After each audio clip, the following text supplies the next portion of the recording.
Okay, good morning. I'm Cheyenne. I'm the manager for a group that's called the South Texas Community Health Worker Preparedness Collaborative.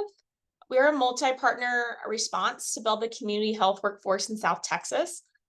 We're supported by the HRSA Community Health Worker Training Program. So there's training programs nationwide. And our mission is to increase the community health workforce by recruiting people from the communities of those medically underserved in South Texas. And our vision is to integrate those CHWs into the health and social service systems to reduce health disparities. And so that's what brings us here today. We're really excited that we have Jason Rosenfeld and Vern Futagawa, who will be speaking today. Dr. Rosenfeld is from UT Health San Antonio, and Vern is from Alamo College's district. And today, together, the last year and a half have built this effort to formalize CHW apprenticeships in South Texas, so down to the valley, out to the border. And I just want to recognize that we have people who are attending today from all different sectors of the health and social service fields. So faith-based organizations, clinics, community-based organizations. So thank you all for attending. And I hope everyone can walk away with some helpful information. One last thing I'll say is our partners are at the bottom. So we're represented by training centers, by our workforce partners in the community and academia. So I'll turn it over to you, Jason. Find my unmute button. All right. Good morning, everyone. Thanks again for joining us. Thanks, Shan, for kicking us off. And again, just for those that are joining in now, if you wouldn't mind just telling us who you are, where you're coming from, just so we can continue to network with each other during this and meeting and then after. As Shan mentioned, I'm Jason Rosenfeld. I'm an associate professor in the Department of Medicine here at UT Health San Antonio. And I have the honor and privilege of leading the South Texas Community Health Worker Workforce Preparedness Collaborative.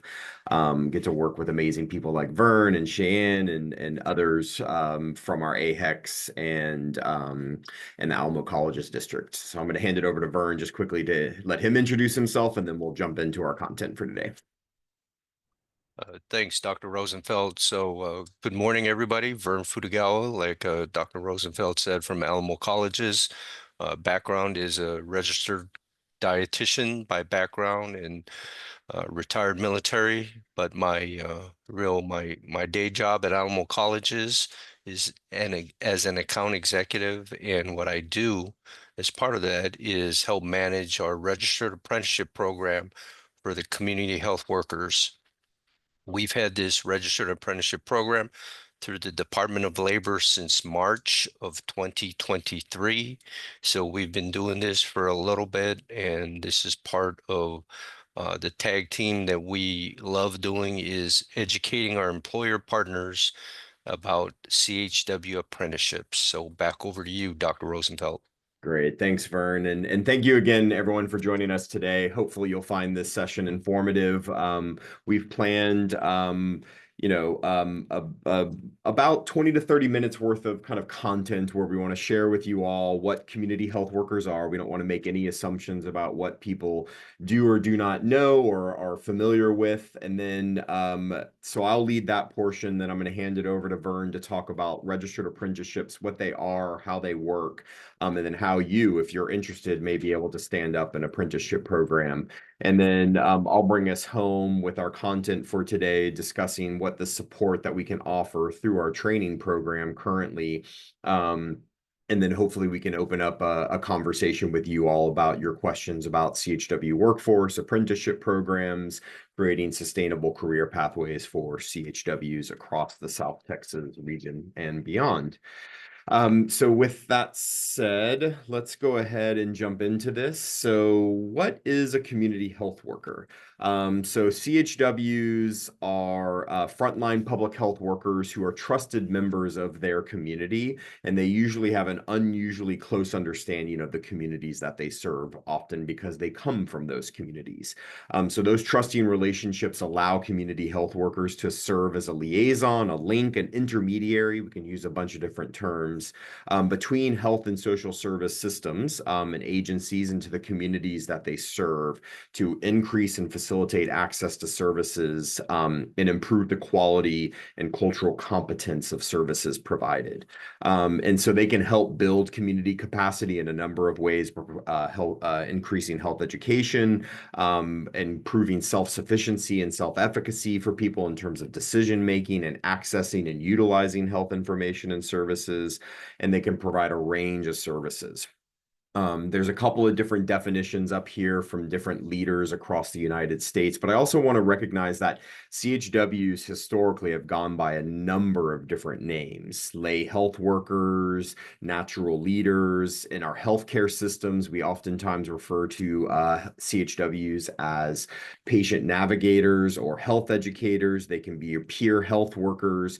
And here in South Texas, promotora de salud has been a historically kind of common term to be used for CHWs. So I share that to say there may be people on your team that already serve in this capacity, and they just may not have the CHW label nor the certification to go along with it.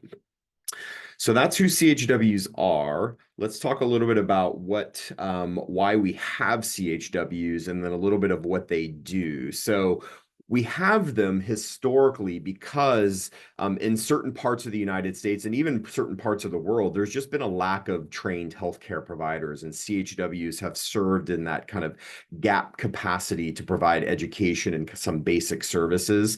Oftentimes there are those gaps in services that maybe our other trained healthcare providers, nurses, physicians, social workers just may not be able to fill.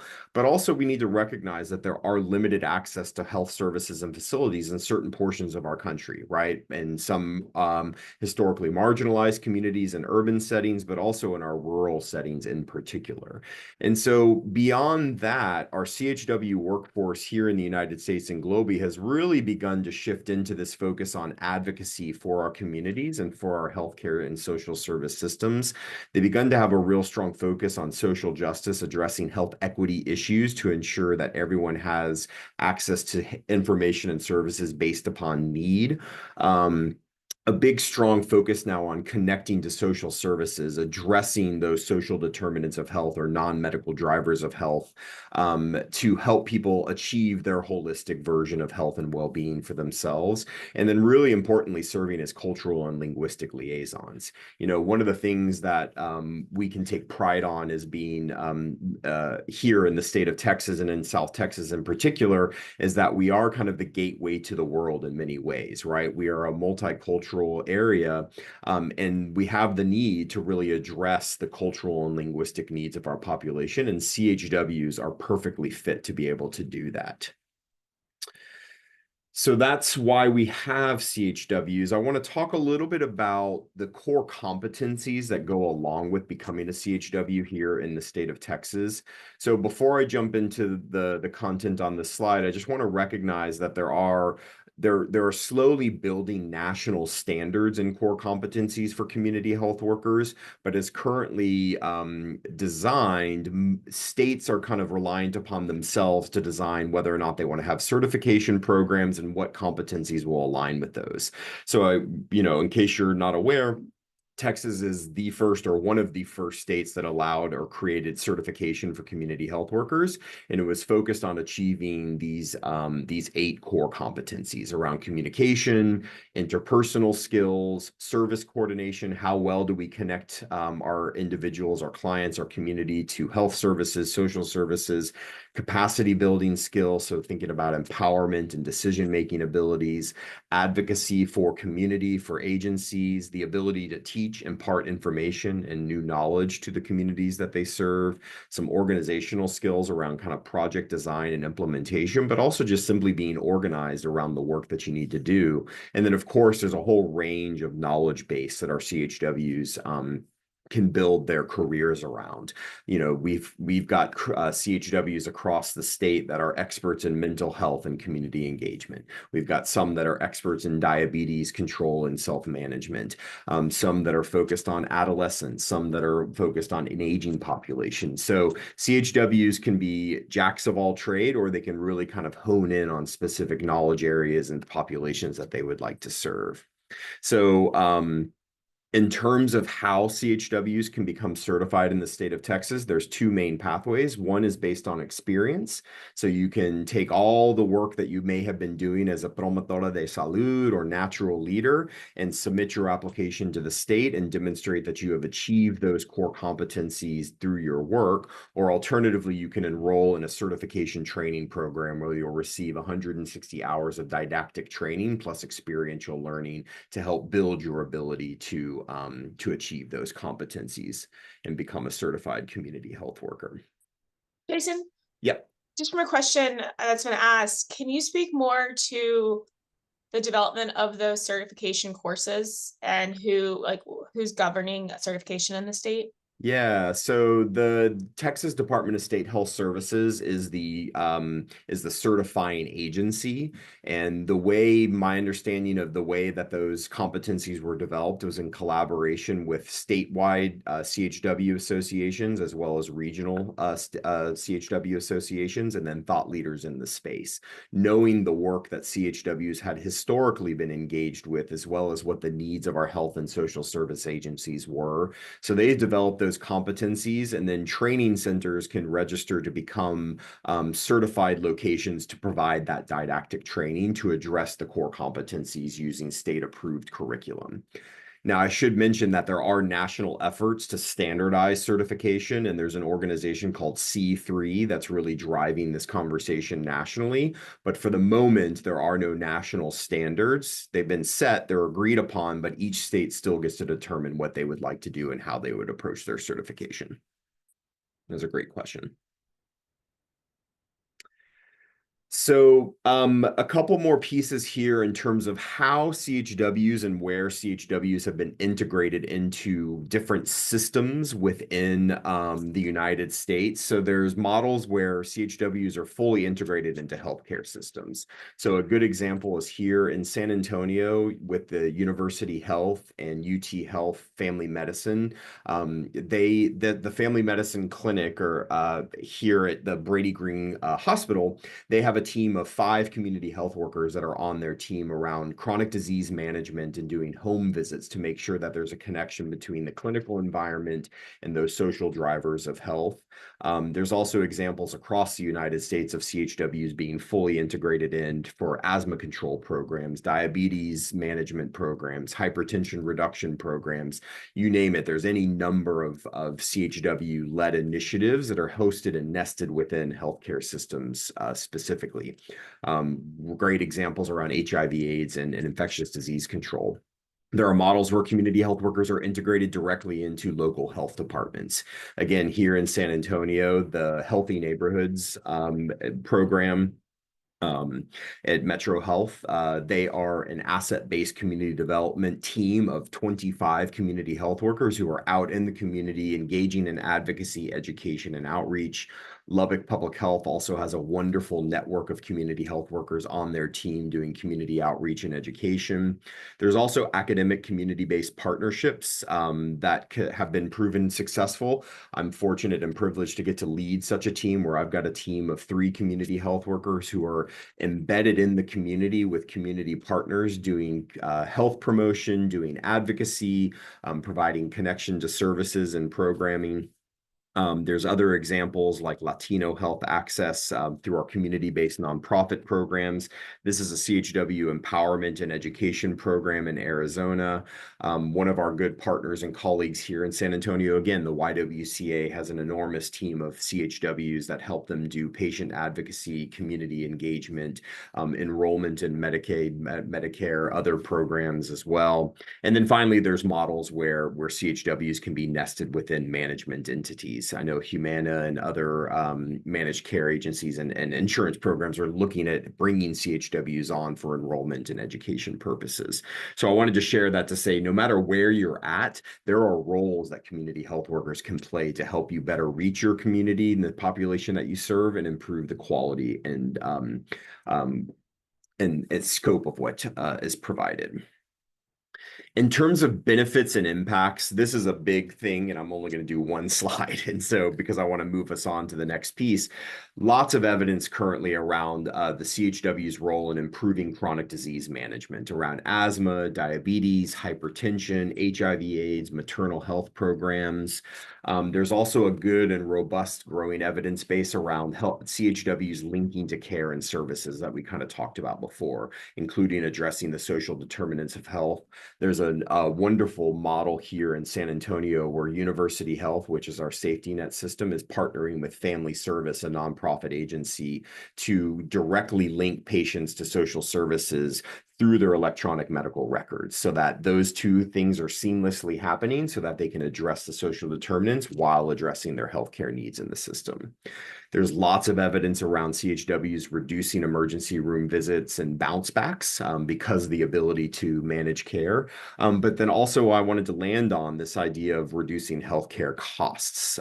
This may speak to many of you. There is a quasi-experimental study conducted in Arkansas through their Medicaid program that showed that spending was 23.8% lower among CHW intervention group compared to a matched comparison group, which then led to a net savings of $2.6 million. So CHWs not just improve management of illnesses, but can reduce the overall cost of healthcare system expenses. The last thing that I want to land on before I hand this over to Vern to talk about the apprenticeship program itself is that why have people come to us or others that are providing CHW apprenticeship programs? What exactly are they looking for?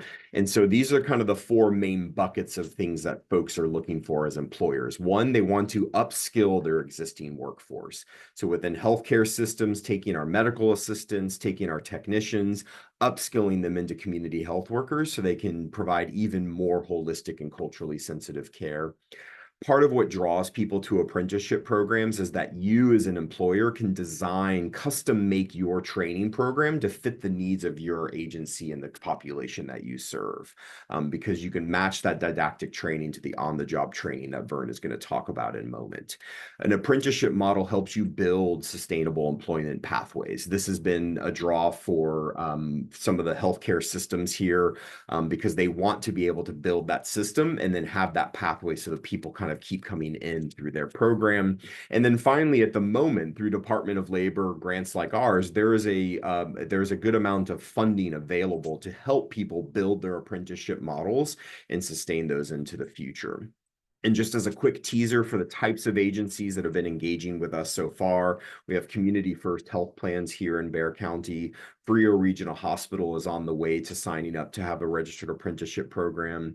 Our South Texas Area Health Education Centers are part of this program. YWCA, who I mentioned through a separate grant, has been running an apprenticeship model for the last 2 years. And then through another partner up at Texas Tech University who has a similar grant, Lubbock County Health Department has been a strong partner in their apprenticeship program, bringing in over 15 apprenticeships over the last year and a half. So I'm going to pause my piece here, see if there's any questions that we want to field before I hand this over to Vern to talk about apprenticeships. Jason, there's two. So one is, and actually, you can let me know if this is better to wait until after Vern's, but it's about funding for community advocacy programs as they're not reimbursed for Medicaid. Yeah, why don't we pause that one and come back and talk about it at the conclusion? Okay, and then there was a slide you had on different CHW teams. There's a question about points of contacts. Is that within the models piece, this one? Let's see. Miguel, did you okay, so if it was related to this, then this is from the literature. But Miguel, if you want to elaborate on your question on what CHW teams you were hoping to be put in contact with, we can respond. Okay, I think we can move on. Great. Vern, it's all you. Thanks, Dr. Rosenfeld. Thanks, Cheyenne. So everybody, this portion of the webinar is going to really focus on more of the nuts and bolts of the apprenticeship. So, You might have heard apprenticeships as it is related to the trades, plumbers, pipe fitters, carpenters. This has been a long established way of obtaining a skilled craftsman position. And what is going on right now is the Department of Labor has really taken a look at the way the apprenticeship model works, and we are trying to infuse that model into non-traditional occupations, i.e., healthcare, IT, other kinds of positions. And when you understand how the apprenticeship works with a mentor and a mentee, or you have a journey person working with an apprentice, if you take a look at the way we train in medicine, it kind of makes sense, right? I mean, let's look at the way physicians are trained with a attending physician and a resident. As a resident gains more experience in their second and third year, there's less oversight by the attending physician and more autonomy by the resident. So, with that in mind, I want us to kind of go through my portion of this brief where we're going to be talking about some of the characteristics of models, some of the workforce issues that Jason had brought up with using either incumbent workers or new workers to fulfill your workforce needs, and the competencies. So at the end of the day, at the end of the apprenticeship program, these CHWs, you want them to be a full up employee working autonomously. That is really the goal, and that's why we have competencies. And the employer is the one that will determine what those requirements are. We have some core competencies that I'm going to be going over, but you, the employer, are going to be the ones that will essentially determine when somebody is competent and proficient to do this particular task, because once they complete the apprenticeship program, then the expectation is they're at the journeyman level. And lastly, we'll talk about getting started with a community health worker apprenticeship program. So thanks, Jason. If you could advance. When we talk about apprenticeship, there's different words that go out. And when you're talking about experiential learning or on-the-job learning, and there's some very important distinctions that I want to make when we're talking about this. When you hear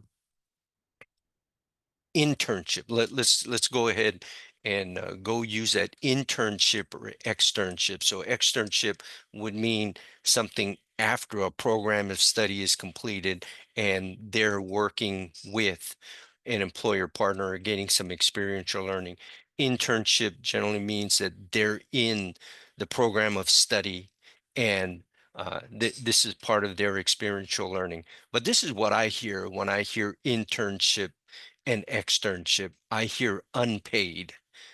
That's what I hear. That's probably what the student hears. So that's the important distinction versus an apprenticeship. Apprenticeship is paid. So that really is the distinguishing factor, I think, for most people. Some of the other important characteristics is going to be employer centered. So when Jason and I meet with the employer partners, we talk to them about their workforce needs. And what we try and do is we try and figure how an apprenticeship can help address their workforce needs as it relates to community health workers. Educational and instructional component. So here's kind of part of uh, a very important piece of the apprenticeship. So there's classroom learning, what we consider from a apprenticeship standpoint, we call it related technical instruction. All that is the didactic portion of the apprenticeship program. So there is going to be some curriculum, sit down online or in the classroom learning that goes on. And we have a community health worker academic as well as continuing education program here taught by our instructors at Northwest Vista. And if you know Dr. Fernando Martinez, I mean, he's what I would consider the godfather of community health worker instruction here in the city of San Antonio. Another part is work-based learning and mentorship. I think this is the essence of why somebody would go into an apprenticeship program. If you recall your first job, whatever it might have been, you know, fast food or something like that, you recall just minimal amount of training and you get thrown out there, and how terrifying that was to be on your own for the first time. And that's what the mentorship is designed to minimize. So you'll be working, an apprentice will be working under the guidance of a mentor that is at least at the journeyman level. So they are the ones that will oversee the individuals, and they're the ones that will typically sign off on the competency of that apprentice. If somebody hasn't quite mastered or determined to be proficient, that's where the mentor would provide them more guidance, more oversight, more coaching for them to get better and better until they're at the proficient level. As I mentioned before, apprenticeship means pay. So the paid work component is going to be huge, and that's going to be what we have designed as an apprenticeship is as your skills get better and better, you see a corresponding wage increase. So you wouldn't expect an apprentice to be paid at the same level as a journey person that's been working there 3 or 4 years as a community health worker, but that's what they can aspire to get to. Last but not least is the industry recognized credential earned. And here in the state of Texas, the certified community health worker. I think that's a very, very important designation to have behind your name. And all 5 of those components need to be there for us to be considered a registered apprenticeship. And that's in fact the way we have designed our model. Next slide, Jason. So some of the workforce issues solved by apprenticeship, I want to bring your attention to the 2 that we have here. So the ability and desire for current staff to advance with training or certifications. In another world, when I had a Department of Labor healthcare apprenticeship grant, this is where we spent most of our time upskilling individuals that had one job to become another. As an example, a health system that I was working with had medical assistants that was doing some community health worker type work, but they wanted to ensure that they were able to get credit for that kind of work that they're doing, as well as getting them some certification. So that's when we started taking a look at incumbent workers becoming community health workers through an apprenticeship program. So, you know, what I would ask you to consider is if you have good staff on hand right now that you would like to upskill, a community health worker apprenticeship program is really something to consider. It's really where you're taking a high performing individual and rewarding them for the good work they do and they will continue to do. And the other asterisk item I have here is new hires to the job can integrate more quickly if they could learn from experienced incumbents. Just setting up the individuals that are newly hired with a trained mentor or with a mentor that has really their best interest in mind, because we want this relationship to extend beyond the apprenticeship program. Next slide. So the models that we looked at for apprenticeship program and my previous grant experiences with Department of Labor Healthcare Apprenticeship Partnership Grant, and these were the 2 models that we used. And you can see that external candidate that an organization would go out and recruit, hire for, that's what I found was the greatest risk because there is no contractual agreement that they actually stay and complete the program. So if somebody said, you know, maybe this wasn't for me, then they could back out of that as an employment, and no harm, no foul to the individual, but to the organization, just the recruiting costs, the apprenticeship costs, the pay, all of that stuff was really um, heavy for the employer partner. So we started taking a look at the incumbent worker model. As I had mentioned, you probably have some really good high performing individuals right there, and you're thinking, gosh, I'm already paying them a certain wage. Why don't we go ahead and get them certified in a particular healthcare uh, occupation, in this case, community health workers? Then we we probably have, or part of the requirement is to have a journey person on staff that can act as the mentor. And your responsibility as employer is to pay the wages. And where Jason, his grant comes in is the tuition for the community health worker, didactic portion is covered. So next slide.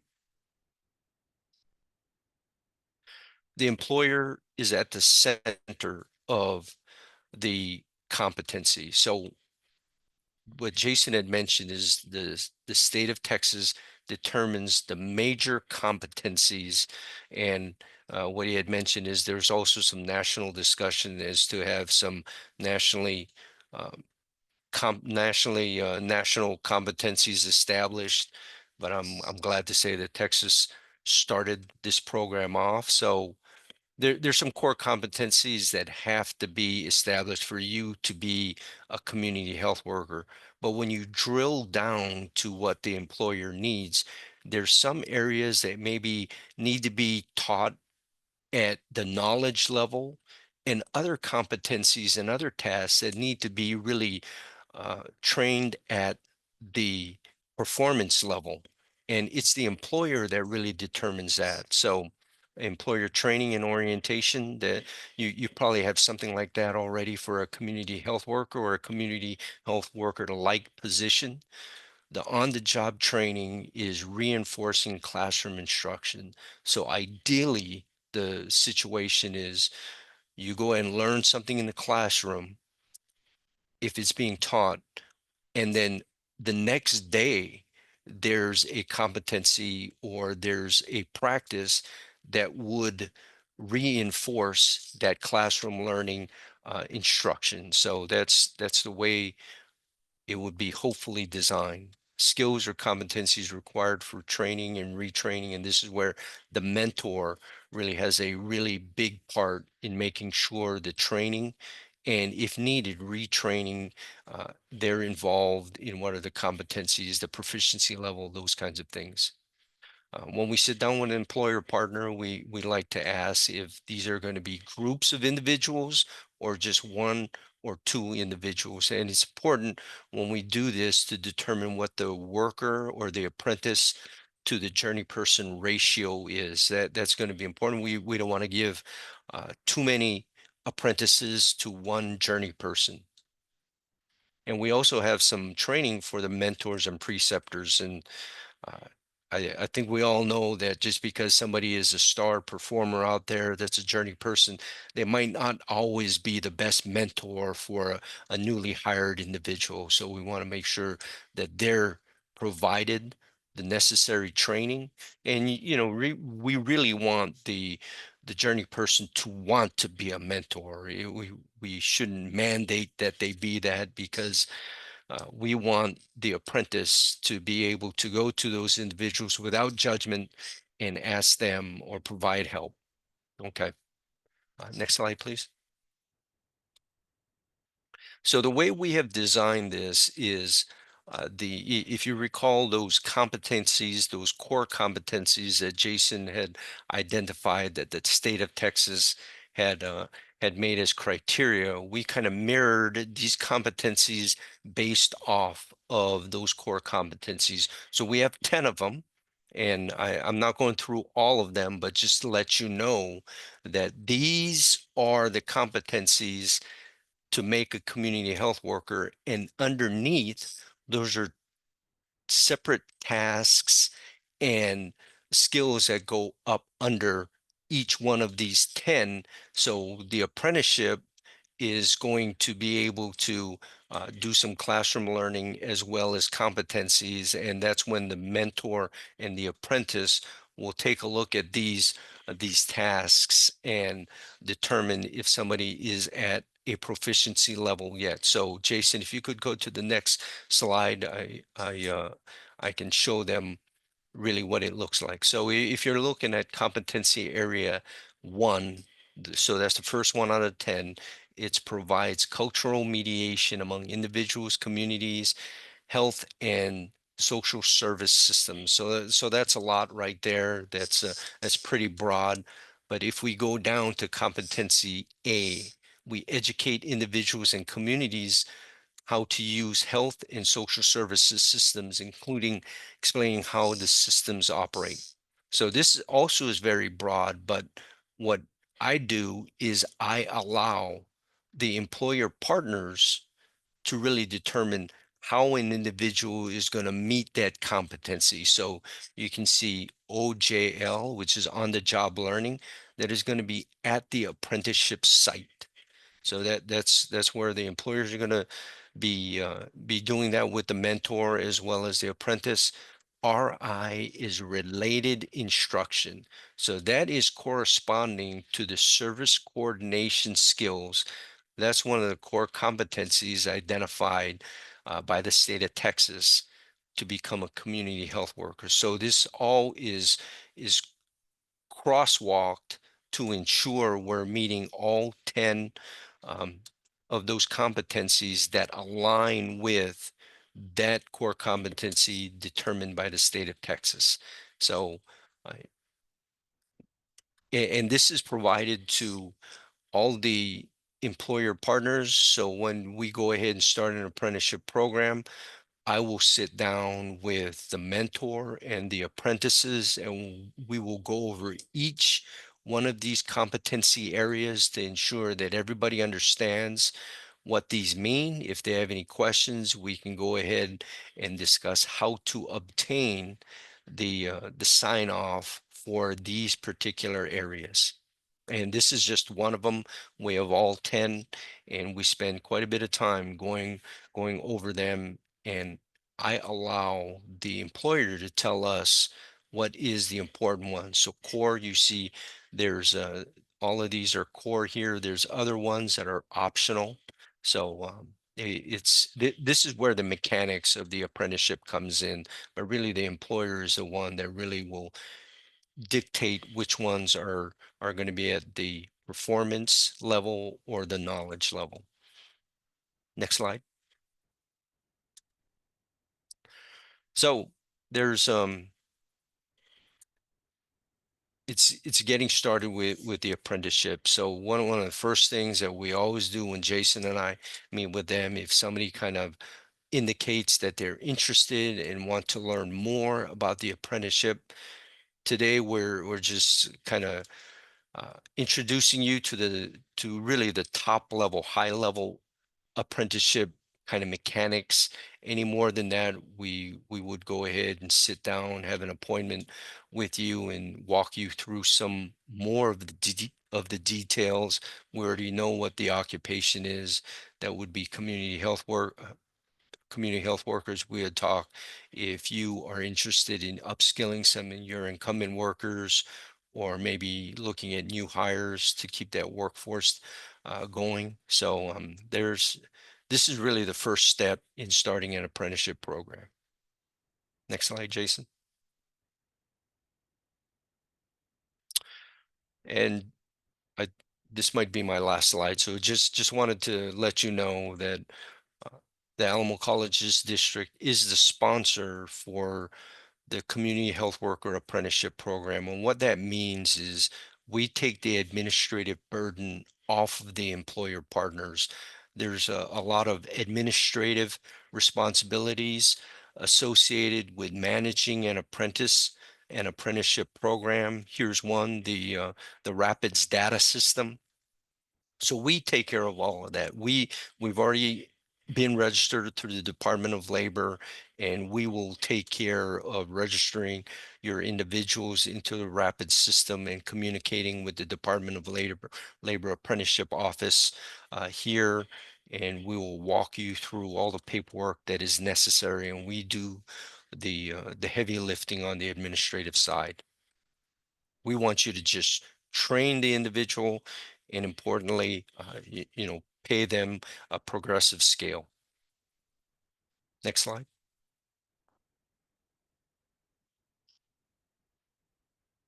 Over to you, Great, Vern. Jason. Yeah, thank you so much, Vern. And we're wrapping up. This is the last slide, and then we'd love to hear from you, answer the questions that I've seen have come through the chat. So, what in addition to the support that Vern just mentioned in terms of the Department of Labor reporting, helping you design your on-the-job training program tailored to your specific needs for your agency, for your workforce, for the population that you serve, our collaborative also has some financial support that we can offer. So for your apprentices, as well as for the journey person or mentor, we've got stipend support. So those monies can go towards offsetting any time costs that the individual may incur to do the didactic training or otherwise. Help pay for dependent childcare, new technology, whatever it might be. We also offer the tuition support, so there is a cost associated with the didactic training. We can cover that through our grant. And then also there's opportunities for braided funding through Workforce Solutions across the state. And if you're also located here around the Bexar County region, there's SA Ready to Work that has some potential grants that can go towards offsetting salary costs associated with the apprenticeship program. So if you're interested in those, we can help provide more details and help create those connections. But just know that those dollars do exist, and they can help help you address some of those financial challenges that you may face as you're starting up an apprenticeship. At the same time, we also offer that technical support around journey person mentorship training. So it's a 2-hour state approved training program that we can provide that then also allows that journey person to access some of the training stipends. And then again, utilizing ours as well as our network of CHW expertise to help design your program specific to meet your needs. So those are the types of support. As we've mentioned, we want to be here to help you do the heavy lifting to build the workforce for the future, right? Some of these folks may exist on your team already and they need to be upskilled. You may want to develop new pathways. Regardless of what your needs are, this is what we want to be able to do, is help you address the needs that you face in your agency. So with that, I want to give you our contact information. You can reach out to us via email or phone if you're interested in learning more about CHWs and the apprenticeship model. If you're ready to go, we can talk more. If you've got more questions, we can clearly talk more. But from here, I want to just thank you all and open this up for a little bit of conversation, question and answer. Thanks, Jason. Thanks, Fern. All right, where to begin? So I think, Jason, because so everyone please put your new questions in the chat as we get through the existing ones. So Jason, since your last slide ended on funding, can you elaborate on how non-clinical sites can tap into those resources to support their apprentices? Yeah, so I mean, I can start this off, and Vern, feel free to jump in if I miss anything. So again, in terms of paying for the apprentice, right? So that is the responsibility of the employer. Workforce Solutions, as I mentioned, has a pot of money for on-the-job training programs where they can provide a certain amount of salary support based on the size of your agency for the 6 months of the apprenticeship program, right? So while we have a competency-based model, typically the didactic portion is done within that 6-month window. So those dollars are available, assuming that your apprentice meets the Workforce Solution criteria for funding. There's some things that we have to jump through, and we're happy to walk you through that.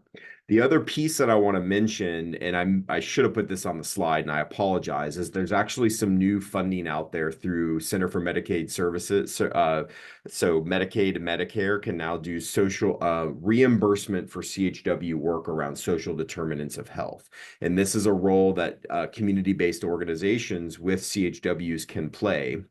I mentioned the relationship between University Health and Family Service here in San Antonio. That is a perfect example where they are beginning to tap into those dollars, and those CHWs and social workers are not paid, or they're not UH employees, they're family service employees providing the social determinant of work and tapping into those reimbursement dollars.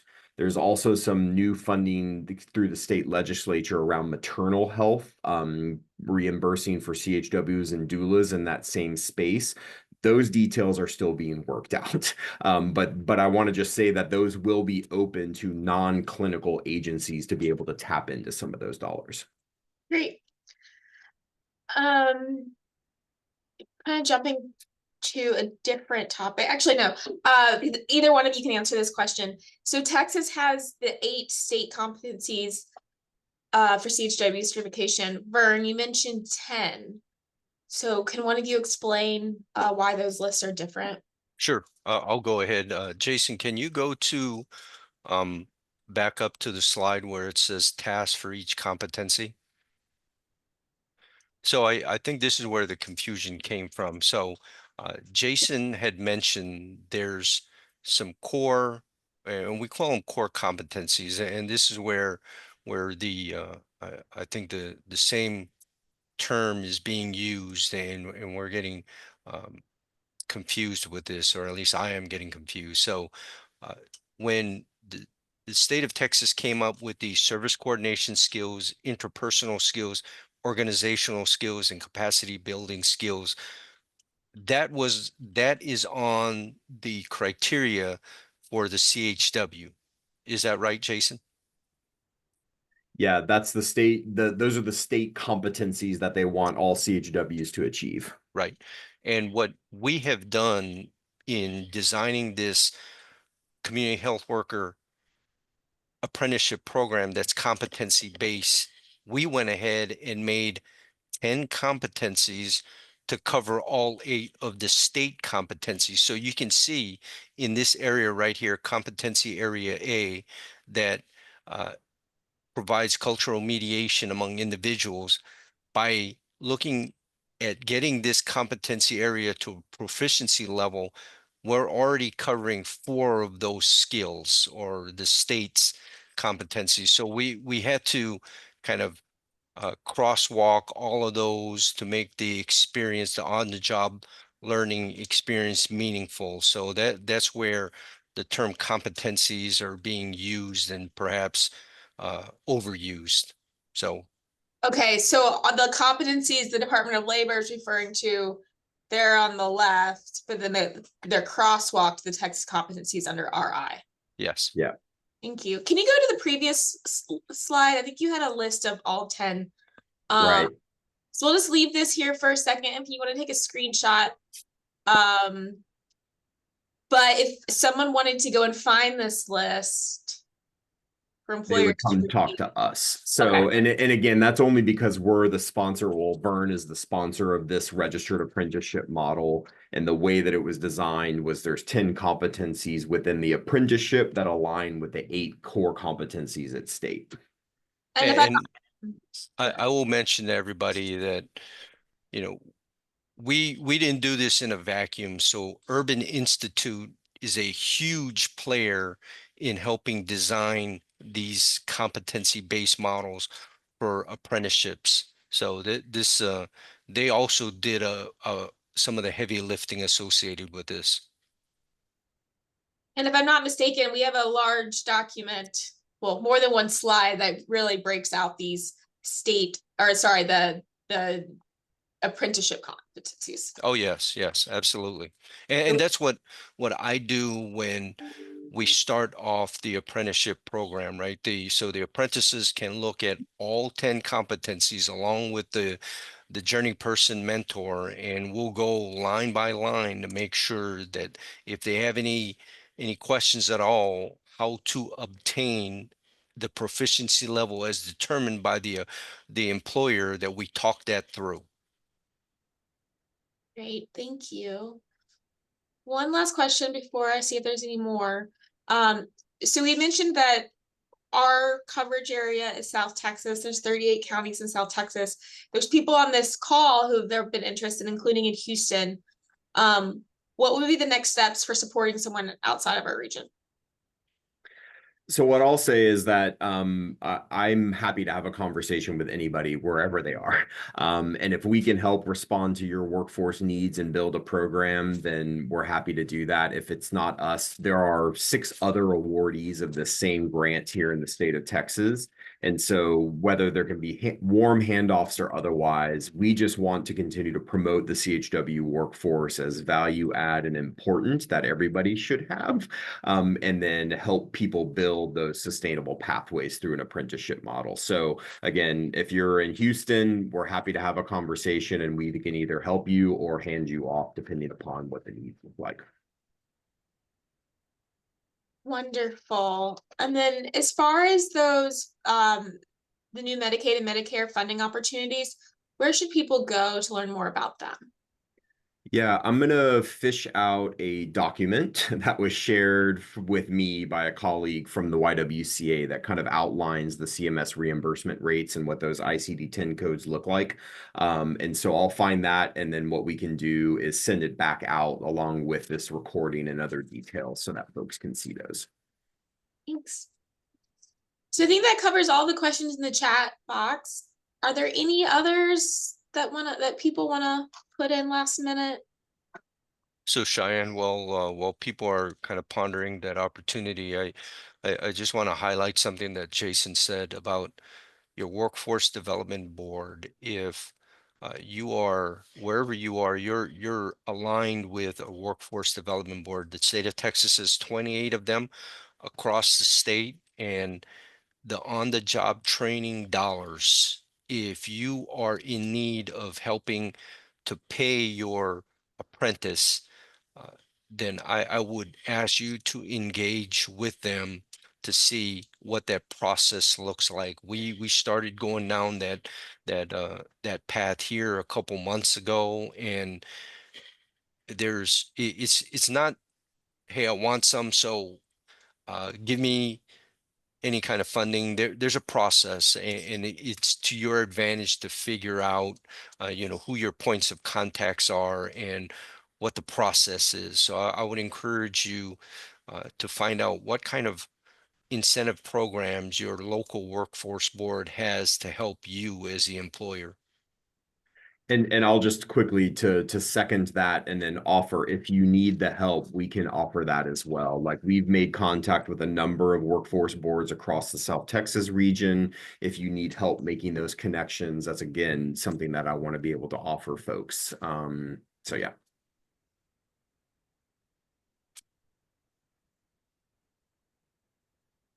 And want to just put this slide back up, so if people want to reach out to us, you've got our contact information.